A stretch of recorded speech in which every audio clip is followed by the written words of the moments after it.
Hello everyone, it's Dawn and welcome to our Tuesday project. Welcome to our new subscribers. I saw you creeping in there. Lovely to see you. And lovely to see our long-term subscribers as well. And welcome to anybody who's watching, whether you're a subscriber or not. If by the end of this video you found it useful, or you've liked it, or hopefully both, do give me a thumbs up. That would be fantastic. And if you're not a subscriber and you still enjoyed it, please do hit that subscribe button and click the all button, and then you'll never miss a video from this channel. So we're going to carry on with our Christmas theme, and what we're going to do this time, we're going to take, this is just an ordinary card from a box, and what we're going to do, it's quite a flat card, it's quite pretty actually, I like the pattern, and it's got a simple sentiment in the middle, but we're not going to touch the middle, not this time.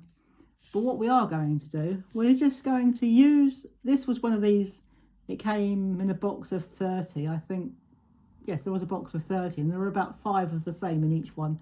So what I've done is I've cut up some of the others from the same design, and we are going to make this flat card into a decoupage card. Very, very easy. If you've never done decoupage before, or if you've never done card making before and you're new to card making, this would be the perfect project because you've got no measuring, a little bit of cutting out, and a little bit of assembly. So this is an easy project or an ideal project for anyone who's not used to card making or just want something a bit different, or like me, run out of ideas and think, what shall I do next? So what I'm going to do, I've cut out this bauble here and I've cut that out there. On the back, I have got some foam pads, and what we're going to do, we're going to line it up. It doesn't matter if it's not exact, as long as it's roughly the right size. This one I've actually cut a little tiny bit small, but that doesn't matter. And the crown, which is this little bit on top, that's called the crown of the bauble. Because that is so small, I'm not even going to try and put tape on that. I'm not going to try and put foam on that. What I am going to do is use a little bit of this red runner tape. You can use glue if you want to, but it's just what I happen to have on my desk, so that's what I'm going to use. And I'm just going to stick that on top of there, and it just gives it a little bit of dimension, especially if you've got a little bit of the original poking out from behind it. It just gives it a bit of dimension. And we're going to do exactly the same on this one. Then we're going to finish it off with the top part. And again, I've just got what I did with this one is I put a foam pad and I cut another foam pad out because I wanted this bit, the crown or the top part of the bauble, to sit flat. I didn't want it standing up. I wanted it to sit flat to the card. And if you have got a bit sticking out like I have, just use your finger and roll it in. It'll be fine. And we're going to line that up like that. Just make sure that the crown or the top is lined up and you should be absolutely fine. And again, that one's even smaller because it's a smaller bauble. So obviously the top or the crown is smaller.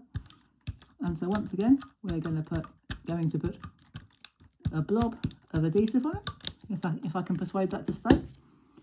And if that doesn't stick, I'll put it on the actual crown itself, but we should be okay. No, I think we're okay. Yep, that's going to stick. So that'll sit like that. And for the final piece, this bit here, I've just cut around it. Again, I've just cut around it, or some people call fussy cutting. We used to call it cutting by hand, but now it's got this name fussy cutting. But whether you want to call it cutting out by hand or freestyle cutting, we used to call it. But whatever you want to call it, that's what I did. I cut it out with a pair of scissors. And once again, I've got foam pads on the back, and I just cut this one in half. And I've already taken the backing tape off. We're going to turn it round, line it up with the top left-hand corner, in this case, and stick it down. And that is your card finished. So it looks exactly the same, it just gives a tiny little bit of lift. Now, if we push that out a bit, because what I'm going to do, I've got one that we haven't messed with. So if you line them up, you can just see that one's got a little bit more dimension. So if you want to give your cards a bit of a lift, cut them out, or cut elements out, and decoupage them, and you will have a beautiful 3D card, very quick, very easy, and they look sensational. I've left it on the original card, and that will still go into the envelope because it's not that dimensional. But if you wanted to, you could back it onto a piece of plain white card, then it'll look even more homemade. But I'm going to leave that up to you. I'm going to leave mine like this. And I will see you on Friday. And until then, take care everybody. Have fun. And as always, happy crafting. Bye bye for now.